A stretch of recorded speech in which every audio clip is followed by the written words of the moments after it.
Hi friends, welcome to my channel. ಇನ್ನು ಇವತ್ತು ಬಂದು ಬುಧವಾರ, ಟೈಮ್ ಬಂದುಬಿಟ್ಟು ಆಗಲೇ 11:30 ಆಗಿತ್ತು ನಾನು ವ್ಲಾಗ್ ಸ್ಟಾರ್ಟ್ ಮಾಡಬೇಕಾದ್ರೆ.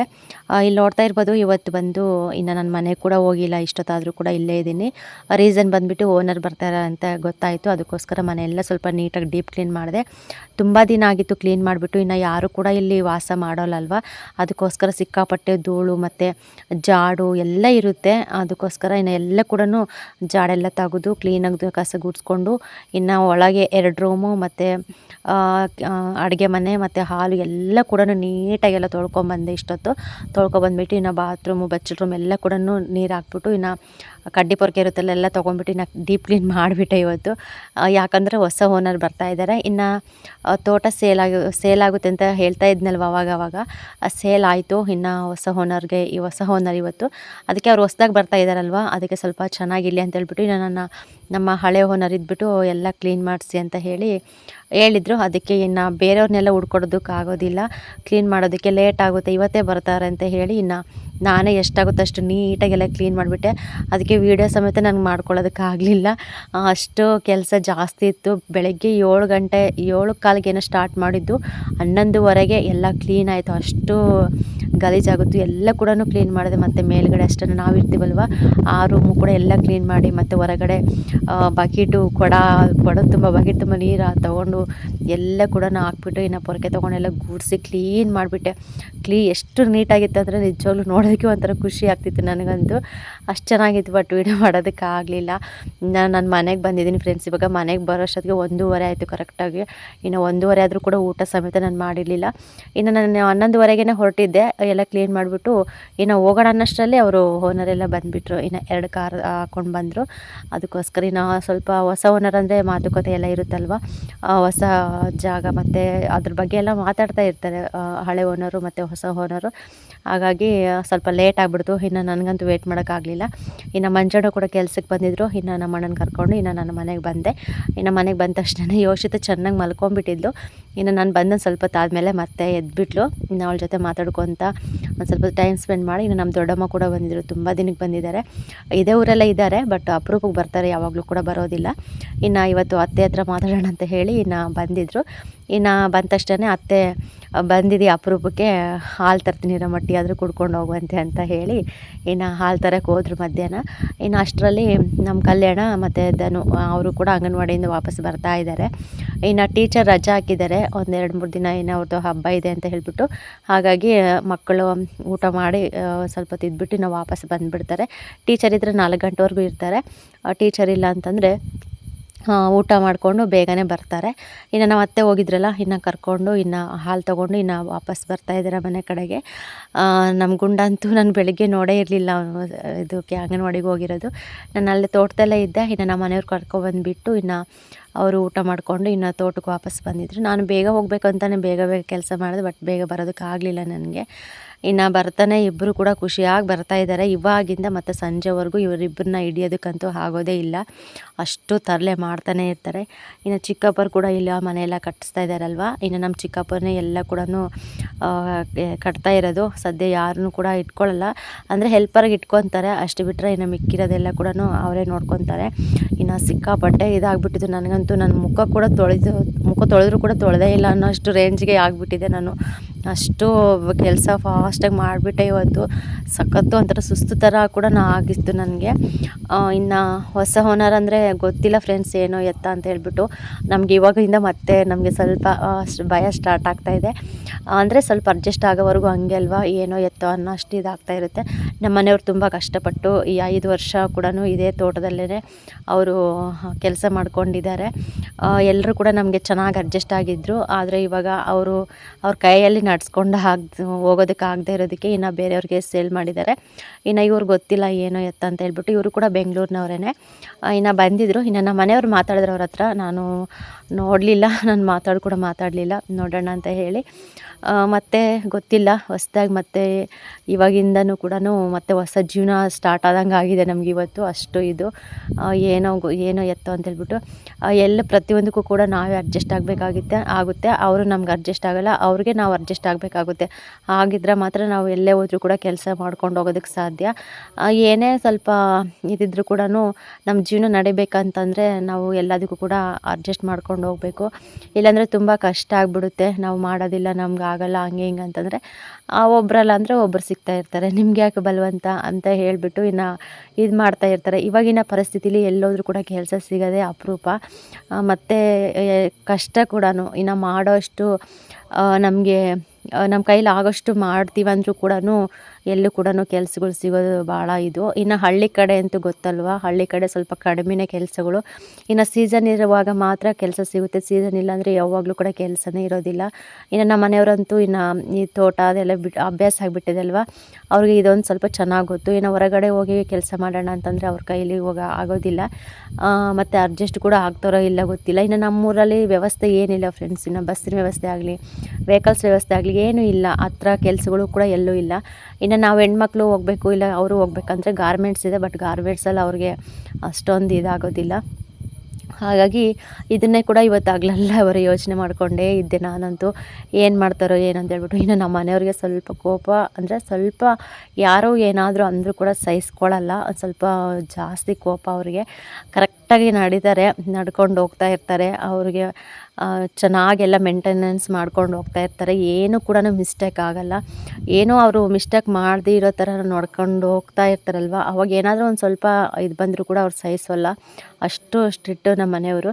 ಹಾಗಾಗಿ ನನಗೆ ಅದು ನೆನೆಸ್ಕೊಂಡು ಹೆಂಗೋ ಏನಪ್ಪ ಇವರು ಹೆಂಗಿರ್ತಾರೋ ಏನೋ ಅನ್ನೋಷ್ಟು ನನಗೂ ಕೂಡ ಒಂಥರ ಚಿಂತೆ ಆಯಿತು. ಇವಾಗಿರೋದೇ ನಾವು ಸ್ವಲ್ಪ ಕಷ್ಟದಲ್ಲಿದ್ದೀವಿ, ನಮಗೆ ಇರೋದಕ್ಕೆ ನೆಲೆನೇ ಇಲ್ಲ. ಆಗ ಆ ಥರ ಇದ್ದೀವಿ, ಅಲ್ಲೊಬ್ಬರು ಇಲ್ಲೊಬ್ಬರು. ಮತ್ತು ಇವಾಗ ಏನಾದರೂ ಎಡವಟ್ಟು ಮಾಡಿಕೊಂಡ್ರೆ ಹೆಂಗಪ್ಪ ಜೀವನ ಅಂತ ಅನಿಸ್ಬಿಡ್ತು. ಏನು ಮಾಡೋದು ಅಂತ ಹೇಳ್ಬಿಟ್ಟು ನಾವು ಹಗ್ಲೆಲ್ಲ ಅದನ್ನೇ ಯೋಚನೆ ಮಾಡ್ತಾಯಿದ್ವಿ. ಎಲ್ಲ ಜೀವನದಲ್ಲಿ ಎಲ್ಲ ಕೂಡ ಕಾಮನ್ನೇ, ಏನು ಮಾಡೋದಕ್ಕಾಗೋದಿಲ್ಲ. ಒಬ್ಬೊಬ್ಬರ ಜೀವನ ಒಂದೊಂದು ಥರ ಫ್ರೆಂಡ್ಸ್, ಒಬ್ಬೊಬ್ಬರ ಕಷ್ಟ ಒಂದೊಂದು ಥರ. ಬಟ್ ಎಲ್ಲ ಕೂಡ ನಿಭಾಯಿಸ್ಕೊಂಡು ಹೋಗ್ಬೇಕು. ನೋಡೋಣ ಎಲ್ಲೋಗಿ ಎಲ್ಲಿ ಮುಟ್ಟುತ್ತೋ ಗೊತ್ತಿಲ್ಲ. ಫಸ್ಟ್ ಇವತ್ತಿಂದ ಇನ್ನು ನಮಗೆ ಹೊಸ ಓನರು, ಅವರು ಯಾವಾಗಾದರೂ ಒಂದು ಸತಿ ಬರ್ತಾ ಇರ್ತಾರೆ, ಹೋಗ್ತಾ ಇರ್ತಾರೆ. ಬಟ್ ಎಲ್ಲ ಕೂಡ ನೀವೇ ನೋಡ್ಕೊಳ್ಳಿ ಅಂತ ಹೇಳಿದ್ದಾರೆ. ಗೊತ್ತಿಲ್ಲ ಅವ್ರ ಥರನೋ ಏನೋ, ಇವರು ಹೆಂಗೋ ಏನಂತ ಗೊತ್ತಿಲ್ಲ. ಅಂದರೆ ಅವ್ರನ್ನ ನೋಡ್ತಾ ಇದ್ರೆ ಸ್ವಲ್ಪ ಸ್ಟ್ರಿಕ್ಟ್ ಥರ ಕಾಣಿಸ್ತಾ ಇದ್ದಾರೆ. ನೋಡಬೇಕು ಮುಂದೆ ಹೆಂಗೋ ಅಂತ ನೋಡಬೇಕು. ಇನ್ನು ವ್ಲಾಗಿಗೆ ಬಂದರೆ ಇನ್ನು ಸಂಜೆನೇ ಆಯಿತು ಫ್ರೆಂಡ್ಸ್. ಇನ್ನು ಸಂಜೆ ಆದಮೇಲೆ ಅತ್ತೆ ಎದ್ಬಿಟ್ಟು ಚಪಾತಿ ಮಾಡಿ ಅಂತ ಹೇಳಿಬಿಟ್ಟು ಇನ್ನು 1 kg ಅಷ್ಟು ಚಪಾತಿ ಹಿಟ್ಟು ತಂದು ಕೊಟ್ಟಿದ್ರು. ನೆನ್ನೆ ಪವಿತ್ರ ಹಾಗಲಕಾಯಿ ತೊಗೊಂಡಿದ್ಲು. ತುಂಬ ಚೆನ್ನಾಗಿತ್ತು ಹಾಗಲಕಾಯಿ, ಅಂದರೆ ಬಿಳೆ ಹಾಗಲಕಾಯಿ ಇತ್ತು, ಅದಕ್ಕೆ ಅದನ್ನೇ ತೊಗೊಂಡಿದ್ಲು. ಮತ್ತು ಹಂಗೆ ಇಟ್ಟರೆ ಬೆಳಗ್ಗೆ ನಾಳೆ ಅಂತಂದರೆ ಇದಾಗ್ಬಿಡುತ್ತೆ ಅಂತ ಹೇಳಿ ಇವತ್ತೇ ಮಾಡಿಬಿಟ್ರಮ್ಮ ಅಂತ ಅಂದರು. ಅದಕ್ಕೆ ಇನ್ನು ಹಾಗಲಕಾಯಿ ಪಲ್ಯ, ಚಪಾತಿ ಮತ್ತು ಸಾಂಬಾರು, ರೈಸ್ ಮಾಡೋಣ ಅಂತ ಹೇಳಿ ಎಲ್ಲ ಪ್ರಿಪ್ರೇಷನ್ ಮಾಡ್ಕೊತಾ ಇದ್ದೀವಿ. ಇನ್ನು ನಾನಂತೂ ಬೆಳಗ್ಗೆ ಅಲ್ಲಿ ತೋಟದಲ್ಲೇ ಅದೆಲ್ಲ ಮನೆಯೆಲ್ಲ ತೊಳೆದ್ಬಿಟ್ಟು ಸುಸ್ತಾಗ್ಬಿಟ್ಟಿದೆ ನನಗೆ. ನಿಜ ನನಗೆ ಪಾಪ ಏನು ಹೆಲ್ಪ್ ಮಾಡೋದಕ್ಕೆ ಆಗ್ತಾಯಿಲ್ಲ. ಪವಿತ್ರಾಗ ಅಷ್ಟು ಇದಾಗಿತ್ತು. ಒಂದು ಸ್ವಲ್ಪ ಪಾತ್ರೆ ಒಂದು ತೊಳ್ಕೊಟ್ಟೆ ಅಷ್ಟೇ. ಪಾತ್ರೆ ತೊಳ್ಕೊಟ್ಬಿಟ್ಟು ಇನ್ನು ಸ್ವಲ್ಪ ಚಪಾತಿ ಹಿಟ್ಟೆಲ್ಲ ಕಲಿಸ್ಬಿಟ್ಟು ಇನ್ನು ಚಪಾತಿ ಎಲ್ಲ ಹೊಸ್ಕೊಡೋಣ ಅಂತ ಹೇಳಿ ಎಲ್ಲ ಕೂಡ ಅಷ್ಟೇ ಮಾಡಿಕೊಟ್ಟಿದ್ದು. ಇನ್ನು ಮಿಕ್ಕಿರೋ ಕೆಲಸ ಕೂಡ ಎಲ್ಲ ಪವಿತ್ರನೇ ಮಾಡಿಕೊಂಡ್ಳು. ಅಲ್ಲಿಗೂ ಹೇಳಿದ್ಲು, ಬೇಡ ಬಿಡಕ್ಕ ಚಪಾತಿನ ಏನಾದರೂ ಮುದ್ದೆಗಿನ ಮಾಡೋಣ, ಮತ್ತೆ ಆಗುತ್ತಾ ಇಲ್ಲ ಅಂತಂದ್ರೆ ಪರವಾಗಿಲ್ಲ ಆಗುತ್ತೆ ಹೇಳಿ ಮಾಡ್ತೀನಿ. ಬೆಳಗ್ಗೆ ಸ್ವಲ್ಪ ಸುಸ್ತಾಗಿತ್ತು, ಆಮೇಲೆ ಏನು ಅನ್ನಿಸ್ತಾ ಇಲ್ಲ ಅಂತ ಅಂದಿದ್ದಕ್ಕೆ ಇನ್ನು ಸರಿ ಅಂತ ಹೇಳಿ ನಾವು ಮಾಡ್ತಾಯಿದ್ದೀವಿ. ಇನ್ನು ನಮ್ಮ ಮನೆಯಲ್ಲಿ ನಮ್ಮ ಮಾವ ಹಾಗಲಕಾಯಿ ಅಷ್ಟೊಂದು ಇಷ್ಟಪಡಲ್ಲ. ಇನ್ನು ಮಿಕ್ಕಿದವರೆಲ್ಲ ಕೂಡ ಇಷ್ಟಪಟ್ಟು ತಿಂತೀವಿ ಹಾಗಲಕಾಯಿನ. ಇನ್ನು ಪವಿತ್ರ ಮಾಡಿರೋ ಪಲ್ಯ ಅಂತೂ ತುಂಬ ಚೆನ್ನಾಗಿರುತ್ತೆ. ಒಬ್ಬೊಬ್ರು ಒಂದೊಂದು ಥರ ಮಾಡ್ತಾಯಿರ್ತಾರೆ. ನಮ್ಮ ಪವಿತ್ರ ಎಲ್ಲ ಚಿಕ್ಕದಾಗಿ ಕಟ್ ಮಾಡಿಕೊಂಡು ಎಣ್ಣೆಲಿ ಫ್ರೈ ಮಾಡಿಬಿಟ್ಟು ಡೈರೆಕ್ಟಾಗಿ ಹಾಕಿ ಪಲ್ಯ ಮಾಡ್ತಾ ಇರ್ತಾಳೆ. ಇನ್ನು ನಾನು ಬಂದುಬಿಟ್ಟು ಸಾಂಬಾರು ಮಾಡಬೇಕಾದ್ರೆ ಹುಣಸೆ ಹಣ್ಣಿಂದು ಇದಿರುತ್ತಲ್ವ, ಹುಣಸೆ ಹಣ್ಣೆಲ್ಲ ಚೆನ್ನಾಗಿ ಬೇಯಿಸ್ಬಿಟ್ಟು ಅದು ರಸಕ್ಕೆ ಹಾಗಲಕಾಯಿ ಎಲ್ಲ ಹಾಕ್ಬಿಟ್ಟು ಇನ್ನೊಂದು ಸ್ವಲ್ಪ ಹೊತ್ತು ಬೇಯಿಸ್ಬಿಟ್ಟು ಆಮೇಲೆ ಬಗ್ಗಿಸಿ ಅದನ್ನು ಮತ್ತು ಡಿವೈಡ್ ಮಾಡಿಬಿಟ್ಟು ತಣ್ಣೀರಲ್ಲಿ ತೊಳೆದ್ಬಿಟ್ಟು ನಾನು ಸಾಂಬಾರು ಮಾಡ್ತಾಯಿರ್ತೀನಿ. ಅಷ್ಟು ಪ್ರೊಸೆಸ್ ಇರುತ್ತೆ ನಾನು ಮಾಡಬೇಕಾದ್ರೆ. ಬಟ್ ಪವಿತ್ರ ಆಗಲ್ಲ, ಎಲ್ಲ ಕೂಡ ಒಂದೇ ಸತೆ ಕಟ್ ಮಾಡಿಬಿಟ್ಟು ಎಣ್ಣೆಲಿ ಚೆನ್ನಾಗಿ ಫ್ರೈ ಮಾಡಿಬಿಟ್ಟು ಡೈರೆಕ್ಟಾಗಿ ಹಾಕಿ ಮಾಡ್ತಾಯಿರ್ತಾಳೆ.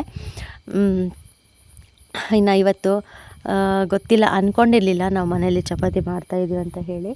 ಇನ್ನು ಸಡನ್ನಾಗಿ ಅತ್ತೆ ನೆನೆಸ್ಕೊಂಡ್ರೇನೋ ಹಾಗಲಕಾಯಿ ತೊಗೊಂಡಿದ್ದಾರೆ ಮರ್ತು ಬಿಡ್ತಾರೆ ಅಂತ ಹೇಳಿಬಿಟ್ಟು ಹಿಂಗೆ ನೆನಪಿಸಿದ್ರು. ಸರಿ ಹೇಳಿ ಅಂತ ಹೇಳಿಬಿಟ್ಟು ಇನ್ನು ಮಾಡ್ತಾಯಿದ್ದೀವಿ. ಇಲ್ಲಂತೂ ಮತ್ತೆ ಸಂಜೆ ಕೂಡ ಆಗಿತ್ತಲ್ಲ, ಇನ್ನು ಮಾವ ಕೂಡ ಪಟ್ಲಿ ಮರಿಗೆ ಹುಲ್ಲು ತೊಗೊಂಬರೋದಕ್ಕೆ ಹೋಗಿದ್ರು. ಇನ್ನು ಎಲ್ಲ ಕಿತ್ಕೊಂಡು ಬಂದು ಅದೆಲ್ಲ ಕ್ಲೀನ್ ಮಾಡ್ತಾಯಿದ್ರು.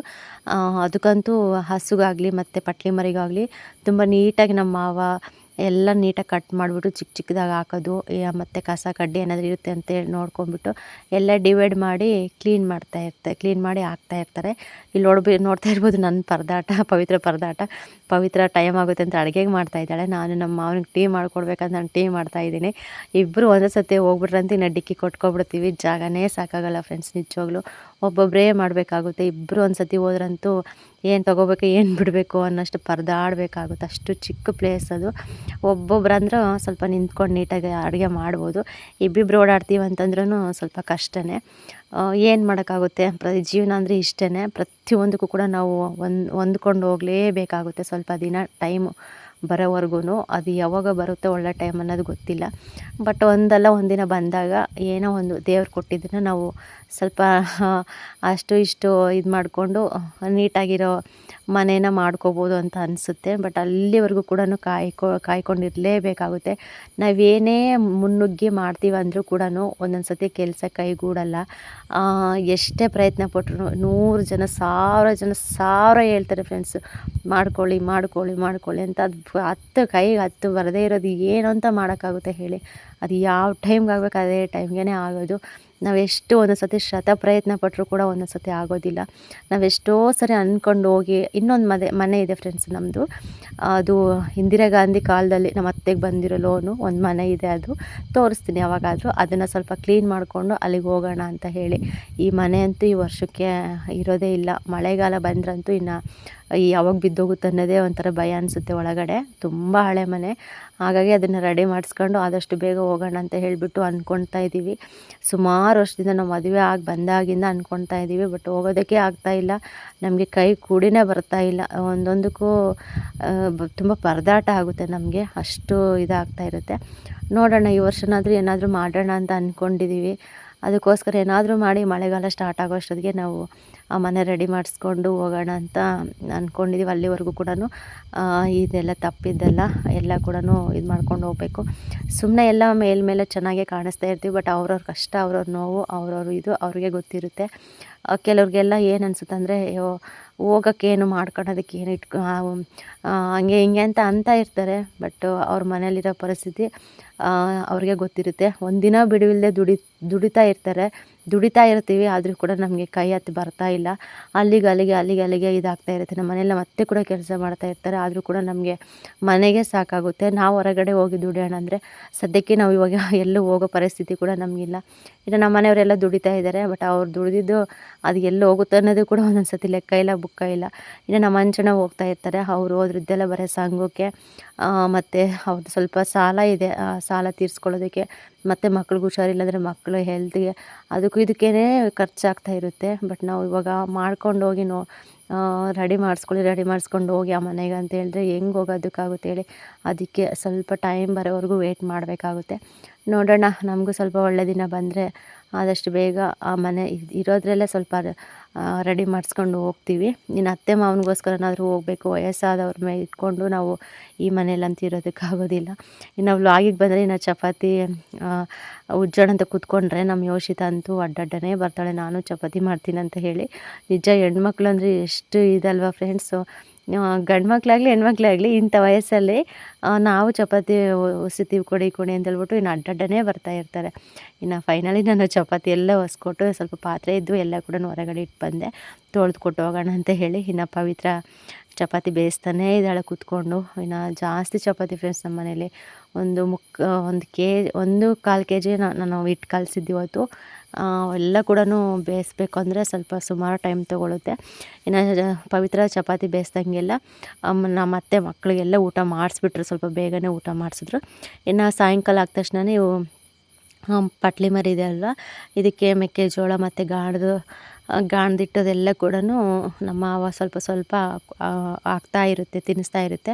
ನಮ್ಮ ದನುಗಂತೂ ತುಂಬ ಇಂಟ್ರೆಸ್ಟು ಈ ಥರ ಹಸು ನೋಡ್ಕೊಳ್ಳೋದು, ಪಟ್ಲಿ ಮರಿಗಳೆಲ್ಲ ನೋಡ್ಕೊಳ್ಳೋದು, ಒಟ್ಟು ಪ್ರಾಣಿಗಳು ನೋಡ್ಕೊಳ್ಳೋದಂದರೆ ತುಂಬ ಇಷ್ಟ. ಅಲ್ಲಿ ಪವಿತ್ರರೂರಿಗೆ ಹೋದ್ರು ಅಷ್ಟೇ, ಅಲ್ಲಿ ಕೂಡ ದನ ಹಸು ಎಲ್ಲ ಇದ್ದಾವೆ. ಅಲ್ಲಿ ಹೆಂಗೆ ಅಭ್ಯಾಸನೋ ಇಲ್ಲಿ ಕೂಡ ಇವಾಗ ಅಪರೂಪಕ್ಕೆ ಸಿಕ್ಕಿದಾವಲ್ವ, ಇಲ್ಲಿ ಕೂಡ ನನಗೆ ಮಾಡ್ತಾ ಇರ್ತಾನೆ.